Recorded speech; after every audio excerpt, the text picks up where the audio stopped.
नमस्कार दोस्तों। आज हम डिस्कस करेंगे प्रोक्लेमेशन। चैप्टर 6 का ये पार्ट 3 है। प्रोक्लेमेशन हमने देखा है कि कोर्ट के पास कुछ पावर्स हैं जिसमें किसी व्यक्ति को बाउंड कर सकता है कि वो कोर्ट में अपीयर हो।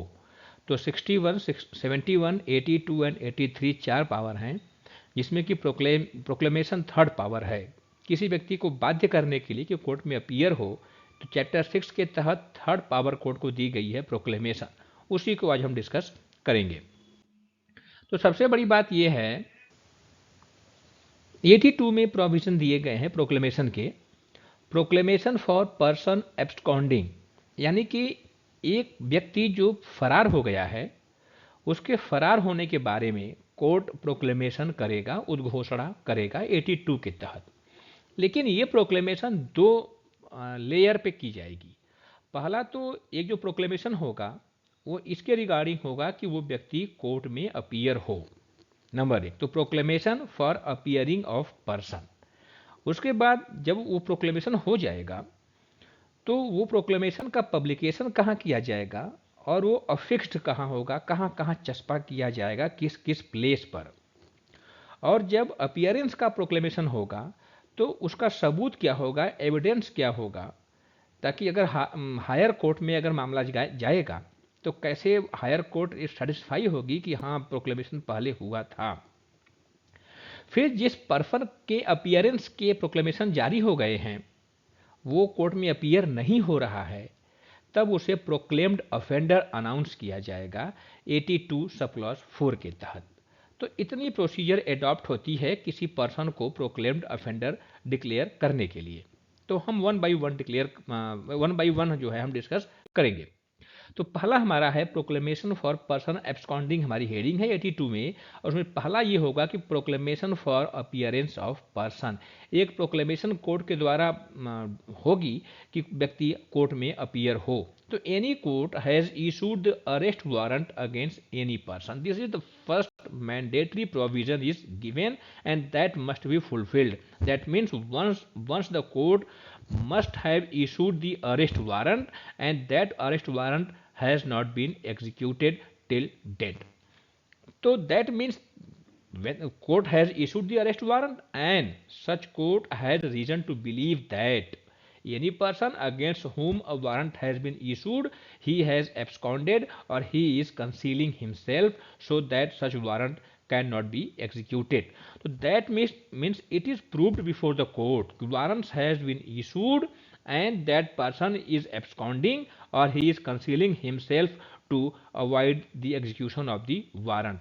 तो या तो कोर्ट इसके लिए एविडेंस ले सकता है या बिना एविडेंस लिए भी कोर्ट इस कंक्लूजन पे पहुंच सकता है कि हमने कई बार वारंट इशू कर दिए या वारंट इशू हुए बहुत दिन हो रहा है, वो व्यक्ति कोर्ट में अपीयर नहीं हो रहा है, भाग गया है, छिप गया है या वारंट से बच रहा है, तब वहां पर such court may publish a written proclamation requiring him to appear at a specified place and at a specified time, not less than 30 days from the date of publishing such proclamation. So then the court shall issue a proclamation for appearance of a person after the 30 days from the date of the proclamation. तो जिस date को appearance के लिए proclamation issue होगा उसके कम से कम 30 days का आपको समय देना होगा कि वो व्यक्ति 30 डे के बाद वो कोर्ट में अपीयर हो।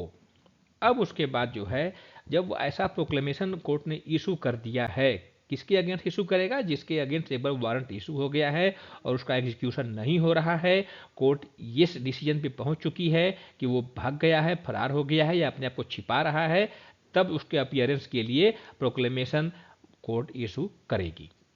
इस एक बार कोर्ट ने प्रोक्लेमेशन इशू कर दिया तो उसका पब्लिकेशन और उसको जगह जगह उसको अफिक्स किया जाएगा और उसका पब्लिकेशन और वो कॉपी अफिक्स कहाँ की जाएगी इसके बारे में 82 सब क्लॉज 2 बता रहा है। कह रहा है कि it shall be publicly read in some conspicuous place of the town or village in which such person ordinarily reside. तो उस विलेज के या उस टाउन के जहाँ वो व्यक्ति रिसाइड कर रहा है, जहाँ उसका रेजिडेंस है, उसके एक कॉन्स्पिशियस प्लेस पर जो है एक कॉपी पेस्ट की जाएगी और वहीं पे जो है पढ़कर लोगों को सुनाया जाएगा। यानी मुनादी जो कराते हैं वहाँ मुनादी कराई जाएगी और उसकी एक कॉपी जो है जाकर के उस पंचायत भवन जो है कॉमन प्लेस होता है, ऑर्डनरी प्लेस होता है, रेजिडेंस होता है उसका जो है, वहाँ पे जाकर के पेस्ट की जाएगी। तो उस गांव में जहां वो निवास कर रहा है, यदि शहर में निवास कर रहा है तो जो म्यूनिसिपल कॉरपोरेशन का पंचायत भवन होगा वहां उस एरिया में, वहां पर जाकर के एक कॉपी चिपकाई जाएगी और उसी एरिया में मुनादी कराई जाएगी। वो पढ़कर सुनाया जाएगा कि ये व्यक्ति फरार चल रहा है या इस व्यक्ति को सूचित किया जाता है कि वो 30 दिन के भीतर कोर्ट में अपीयर हो। उसके बाद कहा गया कि it shall be affix to some conspicuous part of the house or house stead homestead in which such a person ordinarily resides। तो दैट मीन्स जहाँ पे जिस होम में, जिस घर में वो निवास करता था या किसी के साथ निवास करता है, उस घर के मेन पार्ट पर, conspicuous part of that house, एक कॉपी वहाँ पे फिक्स की जाएगी और वहाँ पे मुनादी कराने की बात नहीं कही गई, वहाँ पढ़कर सुनाने की बात नहीं कही गई है। पढ़कर सुनाई जाएगी। जो मुनादी कराई जाती है वो केवल उस गांव के पूरे गांव में, या यदि उस मोहल्ले में है तो पूरे मोहल्ले में की जाएगी और उसके बाद एक कॉपी उसके घर के सामने भी conspicuous part of the house पे भी अफिक्स की जाएगी। उसके बाद कहा गया कि a copy thereof shall be affixed to some conspicuous part of the court house. जिस कोर्ट ने वो इशू किया है उस कोर्ट के भी कॉन्स्पिशियस पार्ट पर एक कॉपी पेस्ट की जाएगी कि इस व्यक्ति के अगेंस्ट में अपीयरेंस के लिए प्रोक्लेमेशन इशू हो गया है, उसे 30 दिन का समय दिया जाता है कि अब कोर्ट में अपीयर हो। तो कम से कम 30 दिन का टाइम देना आवश्यक है। 30 दिन के बाद ही अटैचमेंट की कार्रवाई की जाएगी। उसके बाद कहा गया है कि the court may also if it think fit direct a copy of the proclamation to be published in the daily newspaper circulating in the place in which such person ordinarily reside। तो court का ये discretion है, this is not the mandatory for the court, this is upon the discretion for the court that court may also make an order for the publication of such the proclamation order. तो उसके बाद court चाहे तो उसी area में जो newspaper ordinarily publish होते हैं, सर्कुलेट होते हैं, उसमें एक कॉपी पब्लिश करवा सकता है। तो इसका मतलब है कि 4 तरीके हैं पब्लिकेशन के और 3 तरीके हैं जहां पर वो कॉपी अफिक्स की जाएगी। एक तो हमारा है कि उस गांव में जो पंचायत भवन है वहाँ पेस्ट की जाएगी, उसके घर में पेस्ट की जाएगी, घर के सामने पेस्ट की जाएगी, घर के सामने वाले दीवार पे पेस्ट की जाएगी और उसके बाद कोर्ट रूम पर जो है एक कॉपी पेस्ट की जाएगी। उसके बाद जो है उस गांव में मुनादी की कराई जाएगी और कोर्ट चाहे तो न्यूज़पेपर में भी उसका पब्लिकेशन करवा सकता है। इसके बाद जो है अब इतनी कार्रवाई हो गई, इसके बाद इसका एविडेंस क्या होगा? अगर मामला अपील में चला गया तो कैसे प्रूफ करेंगे कि हाँ प्रोक्लेमेशन हुआ था? इसके लिए पार्ट 3 हमारा है। तो एविडेंस ऑफ प्रोक्लेमेशन कहा गया है कि a statement is in writing by the court issuing the proclamation to the effect that the proclamation was duly published on a specific day in the manner specified in clause 1 of subsection 2 and shall be conclusive evidence that the requirement of these sections has been complied with and that the proclamation was published on such day। तो court का जहां वो retain order है जिसके through उसने proclamation किया है और किस किस तरीके से उसका जो है पब्लिकेशन होगा, कहाँ कहाँ अफिक्स किया जाएगा, वो रिटेन ऑर्डर ही जो है सफिशिएंट प्रूफ है कि हाँ प्रोक्लेमेशन हुआ भी था और पब्लिश भी हुआ था। यदि पेपर में हुआ है तो पेपर की कटिंग भी जो है सफिशिएंट प्रूफ मानी जाएगी एंड दैट इज कहा गया है कि दैट इज कंक्लूसिव प्रूफ, उसके अगेंस्ट में आप कोई एविडेंस नहीं दे सकते। तो यहाँ पर एक बातें कही गई हैं। इसके बाद जो है आगे जब बढ़ेंगे पार्ट 4 है, कह रहा है कि announcement as to proclaimed offender. Proclamation एक बार इशू हो गया अपीयरेंस के लिए, 30 दिन का उसको समय दिया गया है, वो व्यक्ति 30 दिन के भीतर उपस्थित नहीं हुआ है, तब कुछ मामले में उसे प्रोक्लेम्ड ऑफेंडर डिक्लेयर किया जाएगा।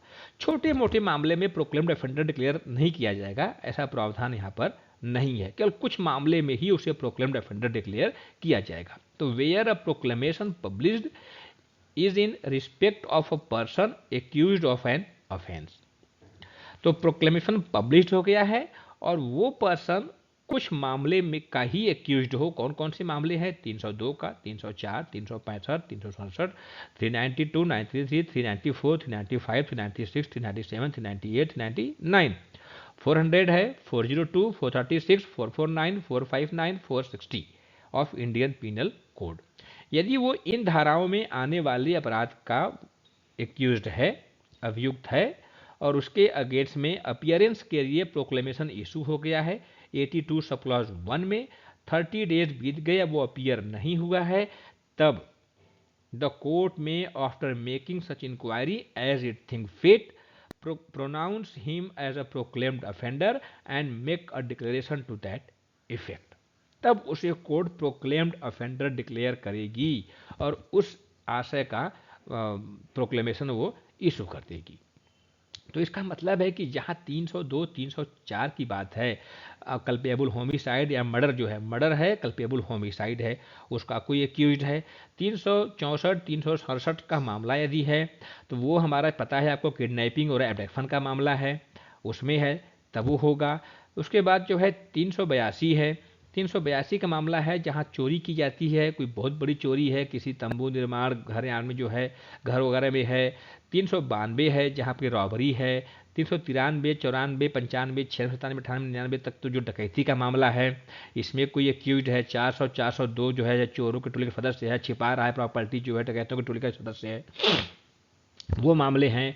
436 जो है हमें पता है कोई मिस्चिफ वगैरह किया है, बहुत बड़े पैमाने पे मिस्चिफ हुई है, वहाँ पे 449 है, 459 है, 460 है, ये सब प्रोविजन जो उसी से रिलेटेड हैं। जो क्रिमिनल ट्रेसपास है, हाउस ब्रेकिंग है वहाँ पर, तो जहाँ पे गृह भेदन जिसे बोलते हैं, ऐसे मामले हैं जहाँ पर, तो उस मामलों में ही व्यक्ति को प्रोक्लेम्ड ऑफेंडर कोर्ट डिक्लेयर करेगी, सब मामले में कोर्ट डिक्लेयर नहीं करेगी।